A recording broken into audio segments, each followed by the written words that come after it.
Oui, bonjour, alors une vidéo sur les toilettes, sur le flotteur. Alors, le flotteur, c'est la pièce qui permet à l'eau de s'arrêter, hein, d'accord? Alors, ce flotteur-là, j'ai changé le joint de membrane qui se trouve à l'intérieur, c'est un petit joint en plastique, et il continue à dysfonctionner, c'est-à-dire que de temps en temps, il se coince et il laisse l'eau passer.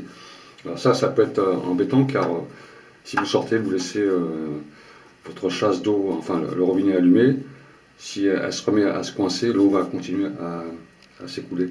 Donc le mieux c'est de le changer. Alors celui-là il a plus de 30 ans, donc le mécanisme il commence à être un peu fatigué. D'accord. Il commence à être un peu fatigué, donc on va le changer. Deux fois il s'arrête, deux fois il s'arrête pas, hein. Bon voilà. Alors ce qu'il faut c'est fermer déjà son robinet. Alors vous allez enlever le couvercle, vous allez remettre le petit capuchon pour évacuer l'eau. Fermez l'arrivée d'eau ici. Alors c'est très simple à changer, vous allez voir, hein. Alors, on évacue la flotte, okay, et on va la remplacer par un autre flotteur, hein, que j'ai acheté, hein, un petit flotteur comme ça, hein. Et j'expliquerai les dimensions qu'il faut respecter pour mettre un flotteur, même si c'est pas le même modèle. Le principal c'est la vis de serrage ici qui compte, hein. L'écartement aussi là, et la profondeur du flotteur. Si vous avez de la place pour le rentrer ici, si la profondeur du flotteur elle correspond, hein, profondeur, ça suffit largement, hein, un petit flotteur, pas trop cher, hein. Alors, pour enlever le flotteur, c'est très simple. Déjà, vous commencez par enlever le flotteur à la base, hein. Alors c'est très simple à dévisser. À la main, ça se dévisse. Vous l'enlevez. Voilà. Là, on a enlevé le flotteur, d'accord? Simplement en desserrant cette vis-là. Ça, vous l'avez très bien compris. Et on va le changer. On va le changer ensemble. Très simple. Ensuite, pour enlever la pièce qui permet au flotteur d'être attaché sur le réservoir, cette petite pièce-là, vous desserrez déjà. Alors vous fermez bien le robinet d'arrivée d'eau, vous desserrez l'arrivée, l'écrou d'arrivée d'eau ici. Pour l'instant c'est très simple, il n'y a pas de souci. Voilà, vous avez un peu d'eau qui coule, mais c'est pas grave. À l'intérieur vous avez un joint, vous le gardez. Si, bon, en général on change, hein, quand c'est comme ça, quand on enlève un joint comme ça, on le change. On va remettre un petit joint comme ça. Ça, vous mettez ça de côté et vous essayez de trouver un joint comme celui-là. Alors, j'enlève le flotteur. Voilà. Alors, vous avez quelques explications, deux fois, une notice.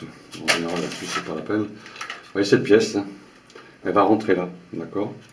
Donc, on va enlever tout ça, hein. Vous avez ce flotteur et le joint de membrane pour ce flotteur ici, hein, le petit modèle standard, hein. Le joint de membrane il se trouve en dessous, on déclipse ici et là, et on peut changer après le joint de membrane quand ça fuit. Alors, ce qu'il faut respecter c'est la profondeur, hein. Oui, la profondeur, hein.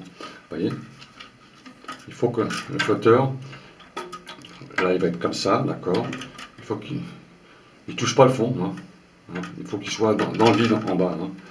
Cette longueur là, ça ne faut pas que ça touche le fond, hein. Donc vous vérifiez, bon, en général c'est à peu près la même chose sur tous les toilettes. Alors on va enlever maintenant cette pièce-là.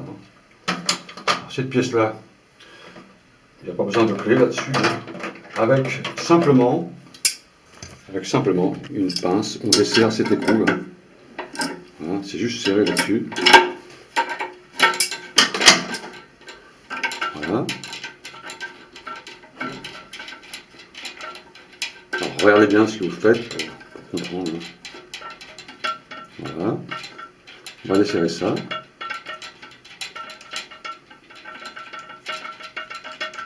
Voilà, d'accord. Et là, on a la pièce qui permet de tenir les écrous là sur le réservoir. Ça, vous mettez ça de côté et on va mettre le prochain flotteur. On va enlever l'écrou ici, hein. Vous avez un joint qui permet de faire l'étanchéité, hein. Voilà, on enlève cet écrou là.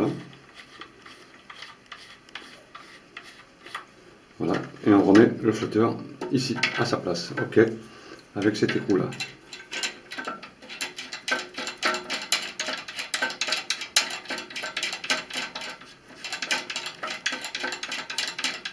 Là, on va serrer tout ça.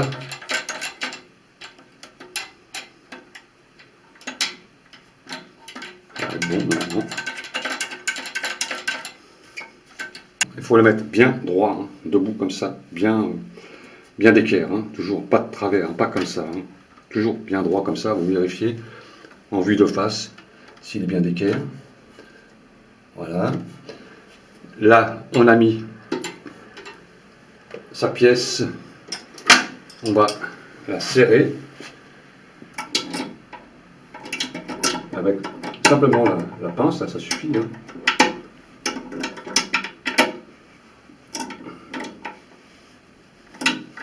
Voilà, d'accord. Le petit joint noir qu'il y a derrière, hein, vous voyez, permet de faire l'étanchéité. Alors, je vais remettre un peu de lumière.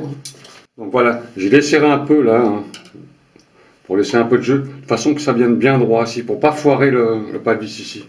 Alors quand vous avez fait ça, ben, vous remettez votre joint à l'intérieur de l'écrou, là, hein, bien à plat, au fond, d'accord. Et vous ajustez ensuite votre écrou. Assurez-vous que ce soit bien, que ça rentre bien droit. Voilà, donc ça, c'est assez simple. Et ensuite, vous serrez tranquillement. Hein. Voilà. On va faire un essai. Alors, quand vous avez fini, faites ça, vous mettez un petit coup de chiffon en dessous. Alors ça, c'est pour vérifier s'il n'y a pas de fuite d'eau. Ensuite, on va régler le flotteur après.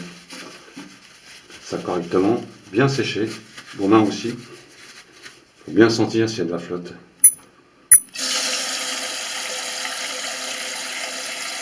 Voilà, j'ai pas d'eau, ça va, il n'y a pas de fuite. Le joint est bien mis, l'écrou est bien vissé dessus, hein. Bien droit. Hein. Ah voilà. Donc là, j'ai mon flotteur qui est monté. Hein. On va mettre encore un tout petit coup de clé dessus, comme ça on est tranquille.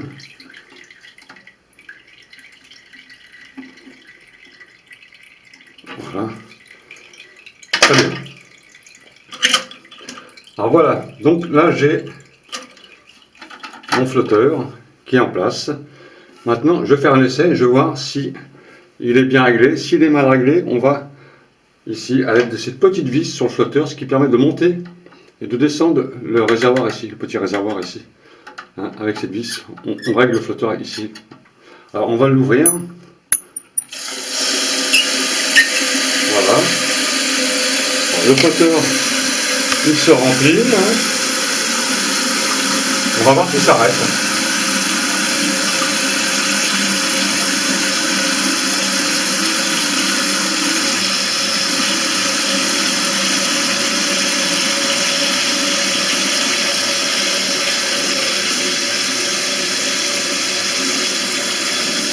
On laisse, on laisse, on laisse, on laisse.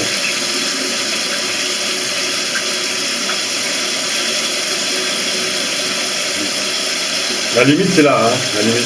Oui. À peu près 1 cm en dessous le. Voilà, là il s'est arrêté. Vous voyez, il s'est arrêté d'un coup. Il n'y a pas de souci là, il fonctionne très bien. Donc après vous pouvez régler votre flotteur pour avoir plus ou moins d'eau. Hein. Alors si vous voulez régler votre flotteur, vous dévissez un peu ici, par exemple. La petite vis, il faut la visser ou dévisser, je ne me rappelle plus, pour le monter ou pour le descendre. Donc vous dévissez cette petite vis là pour le monter ou descendre. Vu que le réservoir ici, il est, enfin le réservoir, le petit espèce de ballon un peu, hein, qui permet de stopper la membrane. Plus qu'il est haut, et plus que vous avez d'eau ici. Donc vous le réglez de façon à ce qu'il arrive à peu près un peu plus. Donc on peut faire un petit réglage en plus. Là je pense qu'il n'y a pas assez d'eau. Donc maintenant on va dévisser ça pour voir si la vis est bien réglée. Donc vous voyez la vis là. Et on la dévisse ou on la revisse. Donc, plus que je la visse,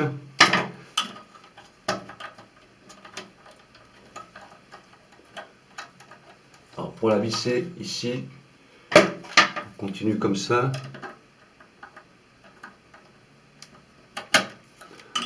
Voilà, pour ce mécanisme ici, je pense qu'il faut le sortir de là-dedans, voilà.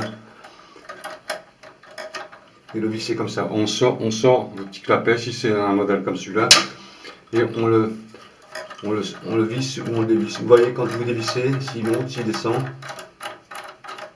voilà. Si je visse, il monte, donc il y aura plus d'eau, d'accord? Voilà, bon, c'est à vous de voir un peu le réglage de ce petit truc-là. Voilà, on remet ça, et on va voir si l'eau continue à monter. Ouais.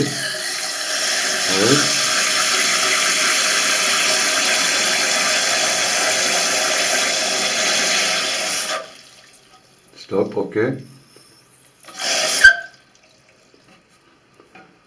En fait, des essais, hein, pour voir s'il ferme bien. Surtout, hein, qu'il n'y a pas un souci sur le mécanisme. Ouais, c'est cette pièce-là qui est importante, c'est un joint qui est en dessous. Et quand ça fonctionne très mal, des fois c'est le mécanisme entier qui fonctionne très mal, et ben il n'y a pas de fermeture ici. Alors, on fait plusieurs essais pour voir s'il y a assez d'eau. S'il y a trop d'eau, ben, vous réglez votre flotteur ici. Alors, sur certains mécanismes, il faut le sortir de cette petite pièce, fermez l'eau pour pas qu'il y ait de pression, et puis vous réglez votre vis ici. Bon là, on est bien là, d'accord? On a un flotteur qui marche correctement. On remplacer, allez, il faut une petite demi-heure tranquillement pour remplacer ça. Ça vous évite peut-être un plombier hein, si vous n'avez pas trop d'argent. Car une intervention comme ça peut aller entre 100 et 150 euros, hein, parce qu'il faut payer le déplacement, etc. Donc, sinon, si vous ne sentez pas le faire, demandez à un ami ou alors un plombier, hein, il vous le fera. Hein. Voilà. Voilà pour le flotteur, très simple. Après, vous remettez votre capuchon, vous dévissez ça, vous remettez votre fermoir ici, hein, et vous remettez votre truc dessus, là, puis après c'est ok. Hein. Voilà. Alors, réglage ici, hein, de la vis, surtout, réglage, hein, la hauteur, hein, surtout vérifier ça. S'il n'y a pas beaucoup d'eau, il n'y aura peut-être pas assez d'évacuation, donc il vaut mieux rajouter deux fois un peu plus d'eau pour avoir une bonne évacuation. Voilà, monsieur, dames, à bientôt. Salut!